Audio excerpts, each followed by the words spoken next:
Hi, my name is Whitney and this is my brother Josh, and we're going to show you some range of motion tests and manual muscle tests. So we're going to start by showing the range of motion for the shoulder flexion.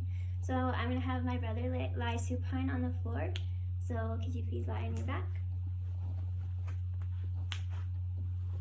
Okay, now my brother is supine on the floor, and usually I would use a goniometer, but I don't have one, so I'm just going to point out the landmarks. So this axis of rotation would be the greater tubercle of the humerus, and then the stationary arm would be in line with the midline of the thorax, and the mobile arm would be down the midline of the humerus.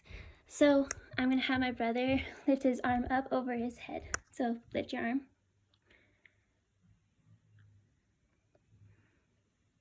Okay, and normal range of motion is 180 degrees, and I would give him 180 degrees.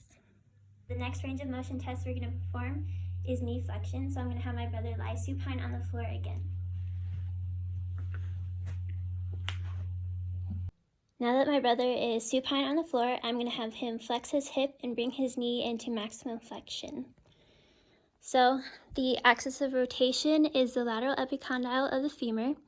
The stationary arm is in line with the greater trochanter of the hip, and the mobile arm is in line with the lateral malleolus of the ankle.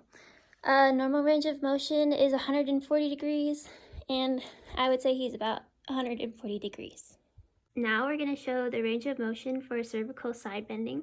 So I have my brother's head in the neutral position, and I'm going to measure from the mastoid process to the lateral aspect of the acromion. To perform cervical side bending, I'm going to have my brother bend his head towards his shoulder. So measuring from the mastoid process to the lateral aspect of the acromion is about 12 centimeters. And the normal range of motion is 10.7 centimeters to 12.9 centimeters.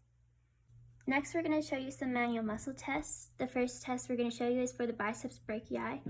The biceps brachii has two heads, the long head and the short head. The long head originates at the supraglenoid tubercle of the scapula, and the short head originates at the coracoid process. These will then insert into the radial tuberosity, and the actions of this muscle is for elbow flexion, shoulder flexion, and supination. Now we're going to perform the manual muscle tests for the biceps brachii. I'm going to start by testing my brother's range of motion by having him flex his arm. So can you please flex your arm? Okay, it looks like he has full range of motion in the sagittal plane.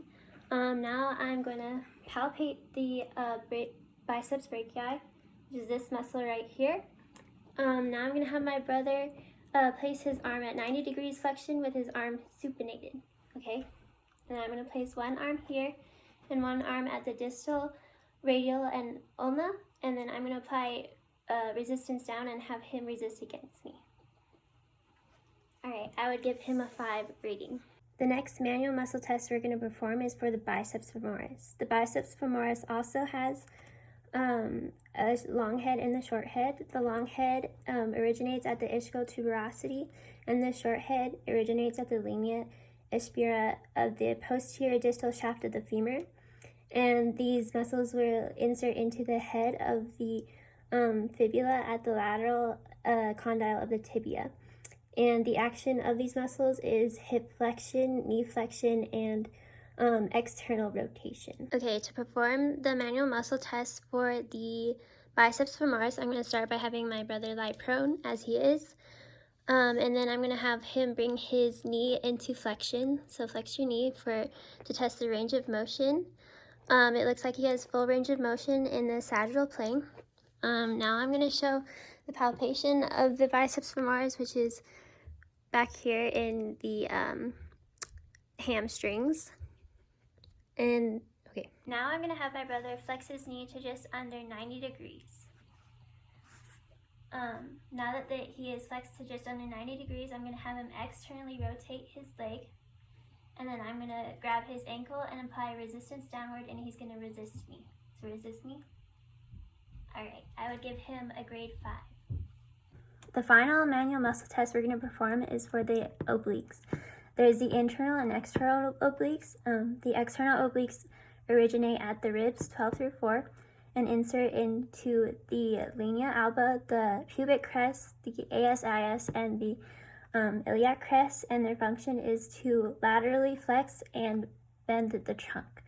The internal obliques originate at the thoracolumbar fascia and the iliac crest, and they insert into the linea alba, the pubic crest, and ribs 9 through 12. And their action is also to laterally flex and bend the trunk. Now we're going to do the manual muscle test for the external and internal obliques.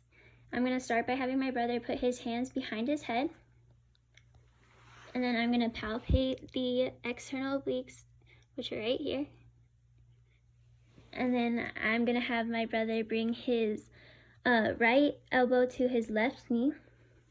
This will be testing the right external obliques and the left internal obliques. Then I'm going to have my brother bring his left elbow to his right knee. And this is testing the left external obliques and the right internal obliques. This motion is done in the transverse plane. And based on my brother's motions, I would give him a grade 5. That's it for all the manual muscle tests and range of motion tests we have to show you. Thank you for watching.